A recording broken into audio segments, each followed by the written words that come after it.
Hello hello बच्चों, मैं आपकी उर्मिला टीचर आप सभी का स्वागत करती हूँ। हम पढ़ रहे थे अर्थशास्त्र मीन्स इको। इसका 4th चैप्टर पूर्ति जो हम पढ़ रहे थे उसके हमने कितने पार्ट पढ़ लिए? उसके हमने 4 पार्ट पढ़ लिए और आज ये हमारा चैप्टर कंप्लीट हो जाएगा। इसमें हमने पूर्ति क्या होती है, पूर्ति किस प्रकार से होती है, ये सब इन सब की जानकारियाँ भी प्राप्त की है। आज हम पढ़ेंगे पूर्ति के नियम के अपवाद। अब देखो, कोई भी हो, किसी को भी, जहाँ 4 जने होंगे तो वहाँ पर मान लीजिए किसी की एक बात अगर मैं पॉइंट उठाती हूँ तो कुछ बच्चों को मेरी बात सही लगेगी, किसी को नहीं लगेगी। यानी हर बात के पीछे पक्ष और विपक्ष होता है। उसी प्रकार जो पूर्ति का नियम है उसके भी अपवाद भी हैं। अब वो कौन कौन से अपवाद हैं उन्हें अभी हम पढ़ेंगे। अब हम ये देखेंगे कि मांग के नियम की तरह पूर्ति के नियम के भी कोई अपवाद हैं। यानी मांग के नियम के अपवाद हैं तो पूर्ति नियम के भी अपवाद हैं। वास्तव में जिन्हें पूर्ति के नियम के अपवाद के रूप में जाना जाता है उनमें से कई विवादास्पद हैं, क्योंकि अर्थशास्त्रियों में इस विषय में मतभेद हैं। अब जब अर्थशास्त्री लोग ही विवाद में पड़ जाते हैं, झगड़े में कि ये सही है गलत है, उसमें ही इन विषय को लेकर के काफ़ी मतभेद है, तो हमें तो वैसे ही समझ में नहीं आने वाला कि क्या अपवाद है। इसी की जानकारी प्राप्त हम आगे इसमें करते हैं, क्योंकि अर्थशास्त्री भी क्या कहते हैं कि ये काफ़ी विवादास्पद विषय है। पूर्ति के नियम में दर्शाए अनुसार कीमत और पूर्ति के बीच धन संबंध के बदले व्यस्त यानी ऋण संबंध देखने को मिलता है। अर्थात वस्तु की कीमत घटे तो पूर्ति बढ़ती है। ऐसी परिस्थिति को पूर्ति के नियम के अपवाद के रूप में कहा जाता है। हम क्या पढ़ रहे थे कल कि पूर्ति यानी कीमत, वस्तु की कीमत बढ़ती है तो पूर्ति बढ़ती है, लेकिन कई अर्थशास्त्री कह रहे हैं कि एक विवादास्पद है, ऐसा नहीं हो सकता। उनमें आपस में मतभेद हो रहा है कि कीमत जब घटती है तो पूर्ति बढ़ती है। सबके अलग अलग सोच है, आपकी अलग है, मेरी अलग है, लेकिन जो अर्थशास्त्र में ये अर्थशास्त्री जो महान निशांत है वो ऐसा बोल रहे हैं। तो उन्होंने बताया है, पहला इसमें दुर्लभ वस्तुएं जो हमें आसानी से नहीं मिलती है, दुर्लभ है, कठिन है। कई वस्तुओं की कीमत में कितना भी परिवर्तन किया जाए, यानी कई वस्तु ऐसे भी है उनकी कीमत में कमी कर दो या बढ़ा दो, सस्ती कर दो या महंगी कर दो, फिर भी उनकी पूर्ति में कोई परिवर्तन नहीं होता। यानी महंगी करो या सस्ती करो, लोगों को जितनी ज़रूरत है उतनी ही लेंगे, उसको वो बढ़ाएंगे नहीं, क्योंकि ऐसी वस्तुएं अप्राय या दुर्लभ होती है, क्योंकि ये ऐसी वस्तुएं कठिन हैं, दुर्लभ है, जो मिल नहीं सकती है। एक एग्जाम्पल से उन्होंने बताया कि प्राचीन काल के सिक्के अभी कितने ही महंगे हो जाए, लेकिन क्या ये मिल जाएंगे आसानी से? नहीं मिलेंगे, कठिन है ये सब चीज़ें मिलने।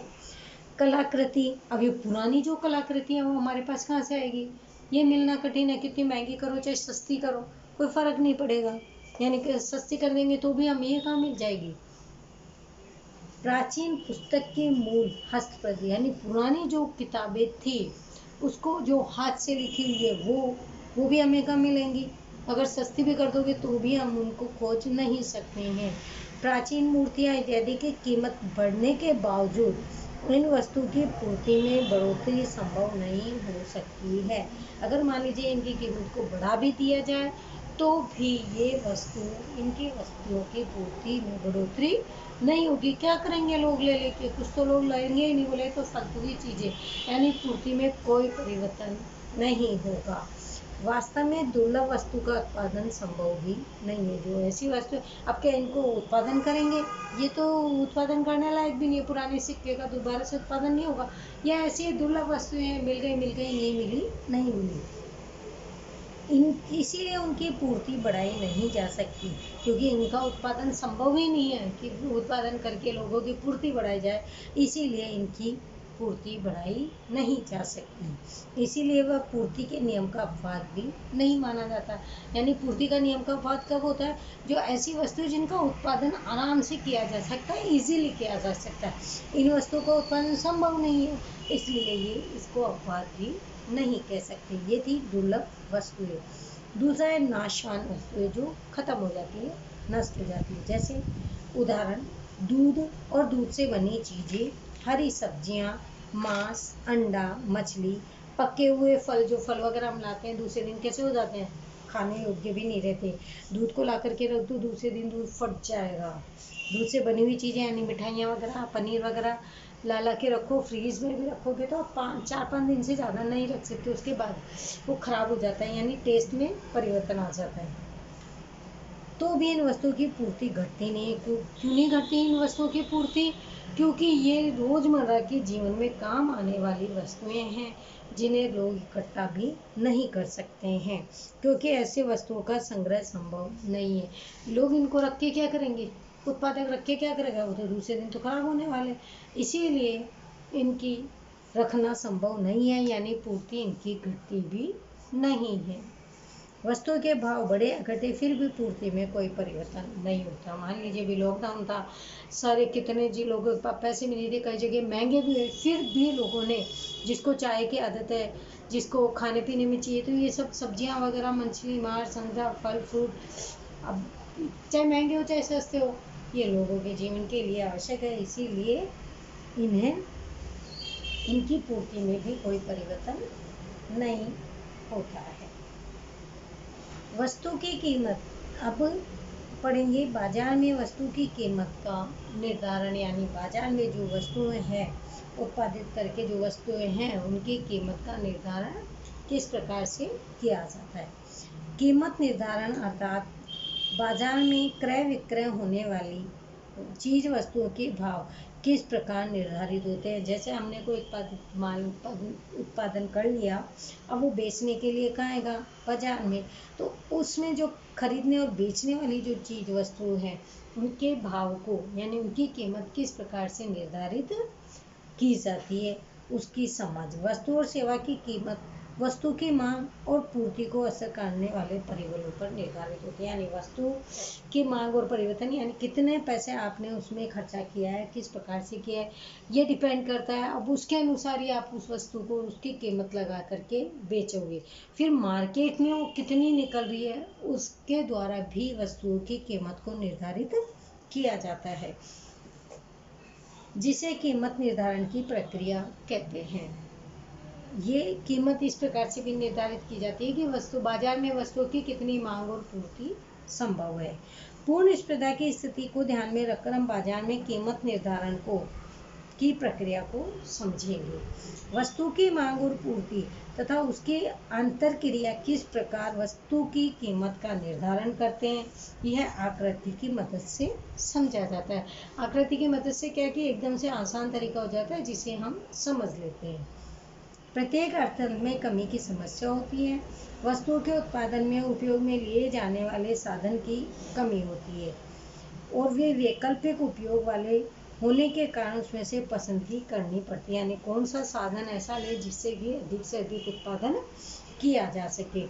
इन साधनों का बंटवारा कैसे करना है, इन समस्याओं का हल बाजार में प्रवर्तमान कीमत के द्वारा, यानी जो उस समय जो कीमत चल रही है उसके अनुसार किया जाता है। वास्तव बाजार में हमें ऐसा लगता है कि कीमत उत्पादकों के द्वारा निर्धारित होती है, यानी कीमत किसके? जो वस्तु का उत्पादन करते हैं, निर्धारण तो वही करते हैं, क्योंकि खर्चा उनका किस प्रकार से उसमें लगा है। किंतु पीढ़ी जो चाहे वह कीमत निश्चित कर सकती है। अब जो लगा है उसके अनुसार तो है ही, लेकिन जो पीढ़ी है, जो व्यापार है, जो व्यवसाय है, कंपनी है, वो खुद के अनुसार भी उस वस्तु की कीमत लगा सकती है, क्योंकि उनके द्वारा निर्धारित कीमत पर अपनी इच्छानुसार विक्रय नहीं कर सकती। अब उसमें वो मनमर्जी से थोड़ी किसी की जो वस्तु के 5 लगा देंगे, किसी के 10 के, इच्छा अनुसार भी वो वस्तु की कीमत को नहीं लगा सकते हैं। प्रवर्तमान कीमत पर किसी भी वस्तु का कितना प्रमाण खरीदना, यह ग्राहक उनकी मांग के द्वारा निर्धारित करता है। यानी आपके जितने आपके अगर मान लीजिए बाजार में 500 रुपये लेके जा रहे हो, तो आप उसके अनुसार ही वस्तु की मांग करोगे। ये किस पे निर्भर होता है? आपके पास जितने पैसे हैं उसके अनुसार। इस प्रकार मांग और पूर्ति संयुक्त रूप से कीमत का निर्धारण करती है। यानी जितने हमारे पास पैसे होंगे हम उतनी वस्तु की मांग करेंगे और हमारी उसके अनुसार ही पूर्ति की जाएगी। प्रोफेसर मार्शल ने कैंची के दो फलक के द्वारा इस बात को समझाने का प्रयास किया। कैंची के फलक दो मतलब जो कैंची होती है जो काटते हैं, यानी एक और एक दो फलक, यानी दो उंगलियां रख के हम कैंची चलाते हैं ना, तो ऊपर नीचे के दो हिस्से को दो फलक बोलते हैं। कैंची का ऊपरी या नीचे का फलक स्वतंत्र रूप से काटने का कार्य नहीं करता। अगर मान लो कैंची की एक साइड का फलक हटा दिया जाए, हिस्सा हटा दिया जाए, तो क्या वो कैंची से कपड़ा कटेगा? नहीं कटेगा। ऐसा हो सकता है कि ऊपर का फलक काटने के कार्य करे और नीचे का फलक स्थिर रहे, क्योंकि दोनों कैंची कट चलती है तब जाके कपड़ा कटता है। अगर एक चलती रहेगी एक नहीं चलेगी तो कपड़ा नहीं कटेगा, यानी काम नहीं होगा अथवा कम सक्रिय हो। इस पर से ऐसा नहीं कहा जा सकता कि नीचे का फलक आवश्यक ही नहीं है। वो दोनों कैंची के जो दोनों फलक है दोनों बराबर है, तभी वो कैंची के यानी जब भी वो कपड़ा काटने का काम करती है। कपड़ा हो कागज हो जो भी, इस प्रकार काटने की क्रिया के लिए कैंची के दोनों फलक अनिवार्य है।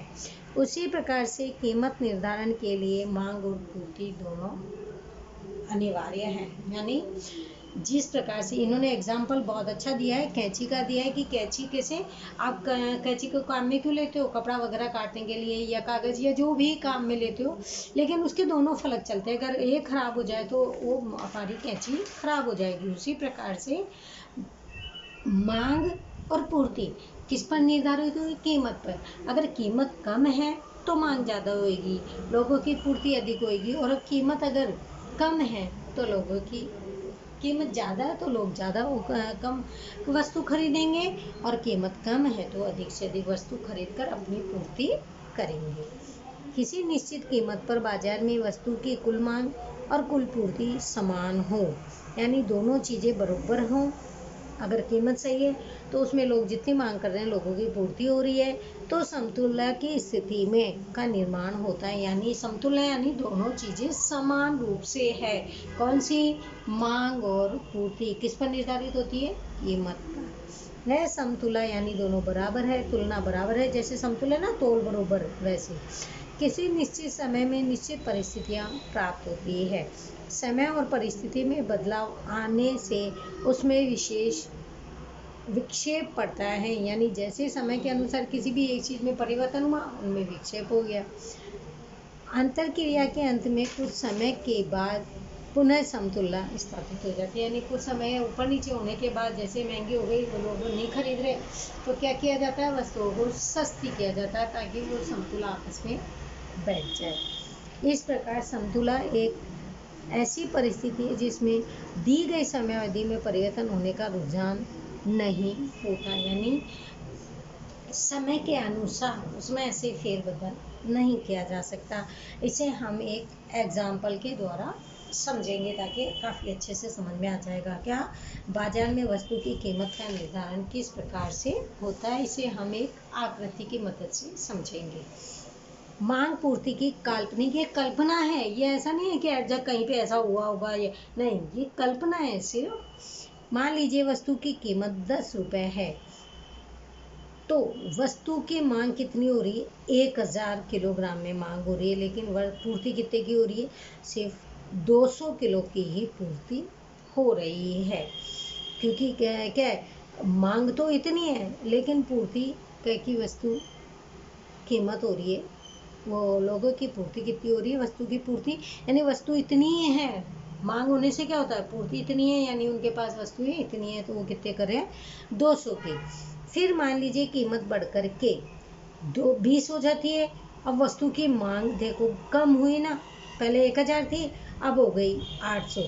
अब 800 इधर होते पूर्ति इधर बढ़ गई, लेकिन मांग ही नहीं है।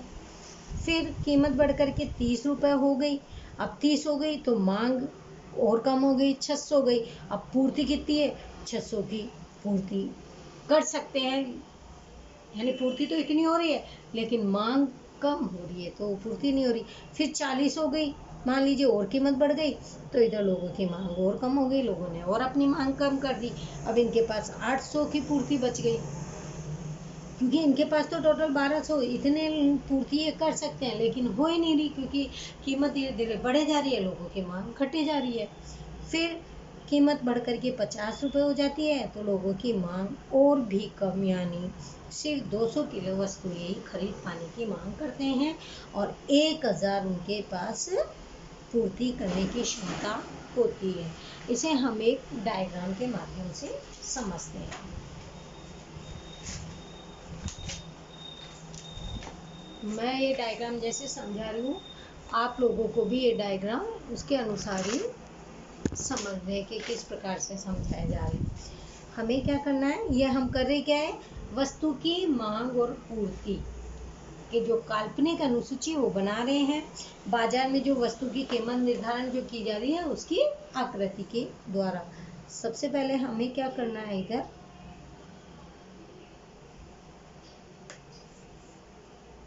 यहाँ पे 0, यहाँ पे x और यहाँ पे y। अब ओ x अक्ष पर हमें क्या करना है, वस्तु की मांग और पूर्ति यहाँ लिखनी है हमें, वस्तु की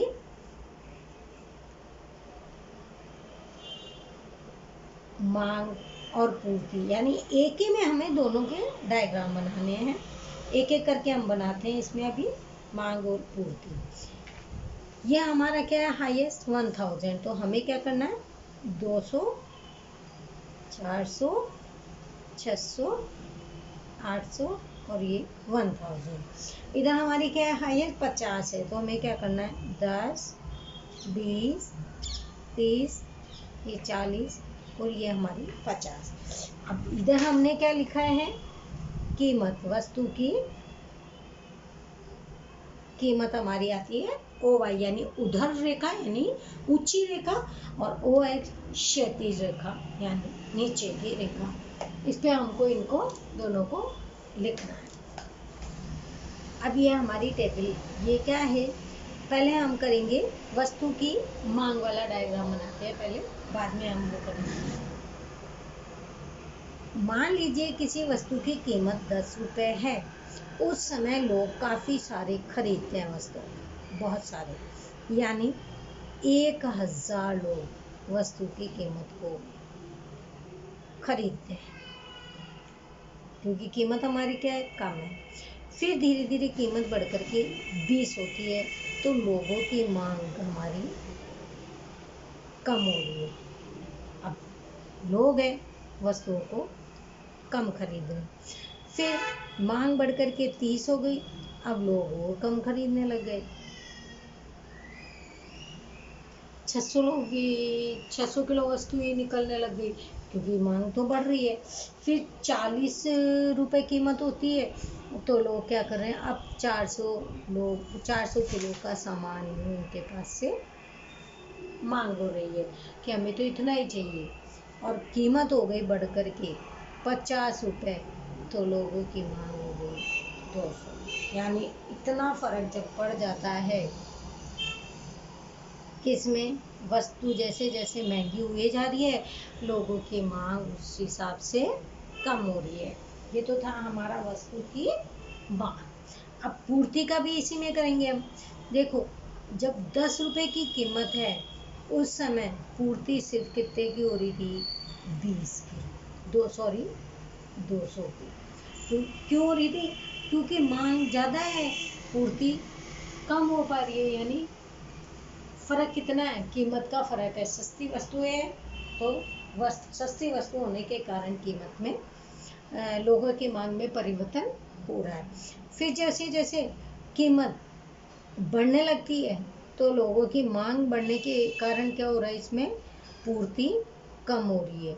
यानी ये देखो, पूर्ति हो गई इसमें 400, फिर कीमत हो गई 30 रुपये, तो मांग तो धीरे धीरे बढ़ रही है लेकिन पूर्ति इसमें 600, यानी ये सेम बीच में 1। फिर कीमत बढ़ कर के 40 रुपये हुई तो मांग तो बढ़ रही थी, लेकिन मांग धीरे धीरे कम होने लग गई, जिसके कारण क्या हुआ कि पूर्ति में परिवर्तन हुआ, यानी वो पूर्ति इतनी कर सकते हैं जो होती नहीं है। अब मान लीजिए जब 50 रुपये और कीमत बढ़ गई तो लोगों की मांग और कम हो गई, इतनी महंगी इस समय वस्तुएं खरीदेगा कौन, तो ये वस्तुओं की मांग और कम, पूर्ति बढ़ने लग गई और लोगों की मांग में कमी आने लग गई। कहने का मतलब ये है कि जिस प्रकार से वस्तु की कीमत बढ़ती जाती है, लोगों की मांग कम हो रही है, जबकि मांग तो कम हो रही है, उत्पादन तो उतना ही कर रहे हैं, जो वो उत्पादन जो कर रहे हैं तो पूर्ति तो कर सकते हैं, लेकिन कारण कि वस्तु की कीमत का प्रभाव पड़ रहा है मांग और पूर्ति पे, इसलिए ऐसा नहीं हो रहा। फिर हम क्या करेंगे, इनको सबको मिला देंगे। एक हमारी ये वाली हमारी रेखा कौन सी है, पूर्ति रेखा, और ये हमारी रेखा है मांग रेखा, यानी हमने क्या करा, ये हमारी मांग रेखा थी और ये हमारी थी पूर्ति रेखा। अब ये जो बीच में जो सेंटर पॉइंट है, वो दोनों एक समय ऐसा था जो दोनों हमारी इक्वल आ गई थी। वो कौन सा पॉइंट था, जब कीमत 30 रुपये थी, उस समय मांग भी उतनी थी और पूर्ति भी उतनी थी, यानी ये ऐसी कीमत थी जिसका कि लोगों पर ज़्यादा प्रभाव नहीं पड़ा, इसके कम और ज़्यादा से लोगों पर ज़्यादा प्रभाव पड़ा था। तो ये हमारा था, ये इस समय हमारा क्या हुआ, यहाँ पे ये जो मेन पॉइंट ये मिला, ये था हमारा बाजार संतुलन बिंदु, ये हमारा बाजार का संतुलन बिंदु था। यानी अगर यहाँ पर क्या था कि इस समय एग्जैक्ट दोनों चीज़ें बराबर होती है, इसलिए बाजार का संतुलन बताया कि ना कम थी ना ज़्यादा थी, यानी 30 रुपये जब कीमत बढ़ गई थी तो लोगों की मांग भी उतनी थी 600 और पूर्ति भी 600 की हो रही थी, यानी दोनों चीज़ें इक्वल थी। ये था हमारा डायग्राम। अब हम ये एक बार इसे समझ लेते हैं। आकृति में ये जो आकृति है उसमें ये डिमांड, मांग यानी डिमांड, एसएस मानी सप्लाई यानी पूर्ति, डिमांड यानी मांग, सप्लाई यानी पूर्ति, ये ध्यान रखना, यानी एसएस नहीं लिखोगे तो भी चलेगा, बस ये लिखना आपको कि ये जो लाइन है वो पूर्ति रेखा और ये इधर वाली लाइन जो हमने बनाई थी वो मांग रेखा, ये ध्यान रखना है।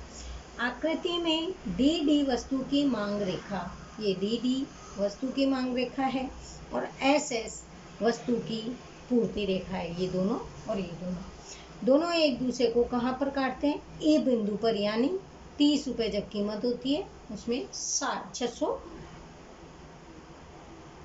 मांग और 600 ही पूर्ति होती है। दोनों एक दूसरे को ई बिंदु में प्रतिच्छेदित करती है, यानी काटती है, यानी यहाँ पे एग्जैक्ट समतुल्य है। यहाँ ई क्यू कीमत अर्थात 30 रुपये निश्चित की गई है, 30 रुपये निश्चित कीमत है और इस कीमत पर वस्तु की मांग और पूर्ति क्यू अर्थात ओ क्यू यानी 600 है। यहाँ जब कीमत देखो 300 है तो मांग कितनी है 600 और पूर्ति भी कितनी है 600, तो ये जो बीच का जो पॉइंट है वो होता है समतुल्य बिंदु पॉइंट, जिसे बाजार का संतुलन कहा जा सकता है कि इस समय बाजार का संतुलन दोनों एकदम से बराबर है। ए क्यू कीमत को बाजार की संतुलित कीमत भी कहते हैं, यानी ये कीमत न कम है और ना ही ये ज़्यादा है। यदि कीमत 30 रुपये से बढ़े अर्थात 40 हो जाए, जैसे 30 से बढ़कर के 40 हो गई तो क्या होगा, आकृति में दर्शाए अनुसार वस्तु की मांग, ये देखो तो मांग 600 से घट करके कितनी हो जाएगी, अब मांग इसमें कम हो जाएगी क्योंकि ये हमारी मांग रेखा है, ये देखो कम हो जाएगी, जैसे 800 हो गई। अब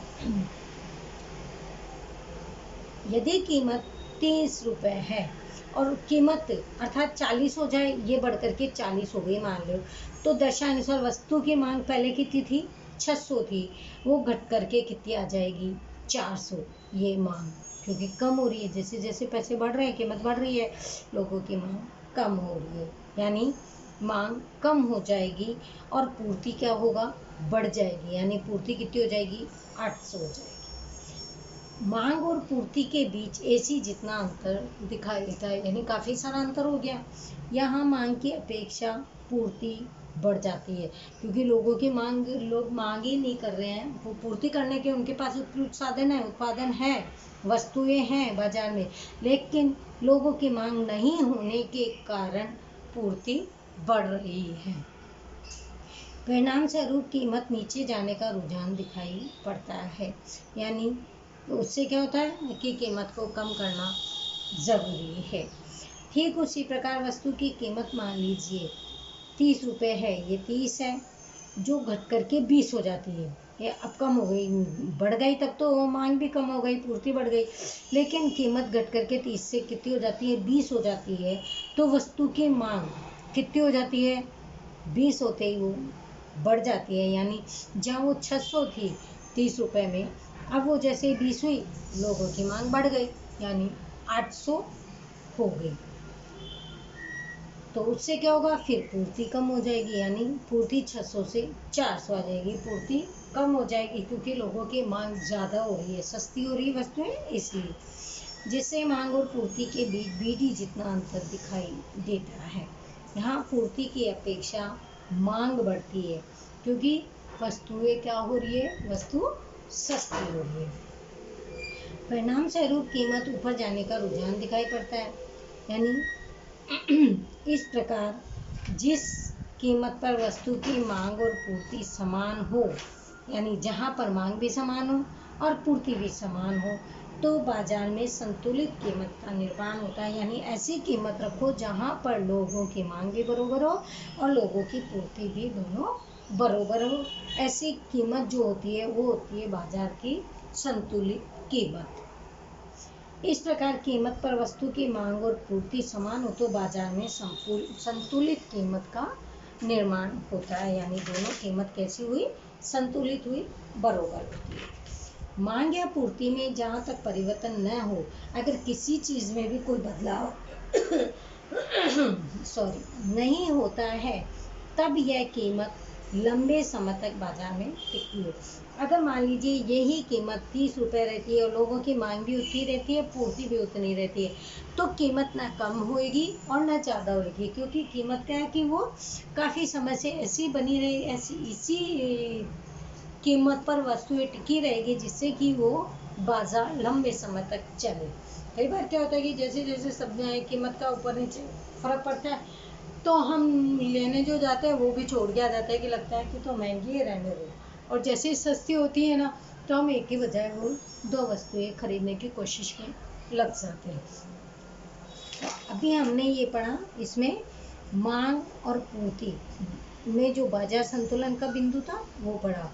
ये आपको एक बार वापस से रिपीट कर देती हूँ कि जिस प्रकार से वस्तु जैसे जैसे कीमत बढ़ती जाती है, लोगों की मांग धीरे धीरे कम हो जाती है। जब लोगों की मांग कम हो जाती है, तो जो व्यापारिक जो पेढ़ी है, जो उत्पादक करता है, वो वस्तु का उत्पादन तो उतना ही कर रहा है, लेकिन उस तो मांग कम होने के कारण उनके पास जो उत्पादित माल है वो रखा हुआ रहता है। यानी वो पूर्ति तो कर सकते हैं, लेकिन उसका कारण मेन हो जाता है कीमत के अनुसार। जब कीमत ना कम होती है ना ज़्यादा होती है, यानी लगता है ये बरोबर कीमत है वस्तु की, तो उस समय क्या होता है, वस्तु की मांग भी बढ़ती है, मांग भी सही रहती है और लोगों की पूर्ति भी, यानी दोनों इक्वल रहते हैं। जब लगता है कि दोनों एक, ना कीमत कम है ना ज़्यादा है, तब दोनों चीज़ें बरोबर रहती है। और उस समय जो कीमत के कारण मांग और पूर्ति जो स्थिर रहती है, उसे बाजार का संतुलित कीमत भी कहा जाता है। और ऐसी कीमत अगर इसी प्रकार से कीमत के अनुसार जब मांग और पूर्ति में परिवर्तित नहीं होता, कीमत परिवर्तित नहीं होती है, तो ऐसे समय में वो लंबे समय तक बाजार में वो वस्तुएं चलती रहती है। तो आज का लेक्चर जो हमने ये चैप्टर 4 पूंजी पढ़ा, वो हमारा कंप्लीट हो गया। आप इसके क्वेश्चन आंसर आपको करने हैं। जो चीज़ समझ में नहीं आ रही है डायग्राम वगैरह, वो आप हमें इसमें कॉल करके पूछ सकते हो। कल हम दूसरे सब्जेक्ट के साथ आएंगे, क्योंकि अभी एक सब्जेक्ट का चैप्टर एक कंप्लीट हो गया। अब नया सब्जेक्ट और नया चैप्टर के साथ कल हम वापस से लेक्चर लेते हैं। आज का लेक्चर यहीं पे रोकते हैं। थैंक यू एवरीवन, बाय बच्चों। इनके क्वेश्चन आंसर आपको करने हैं। Okay, bye bye.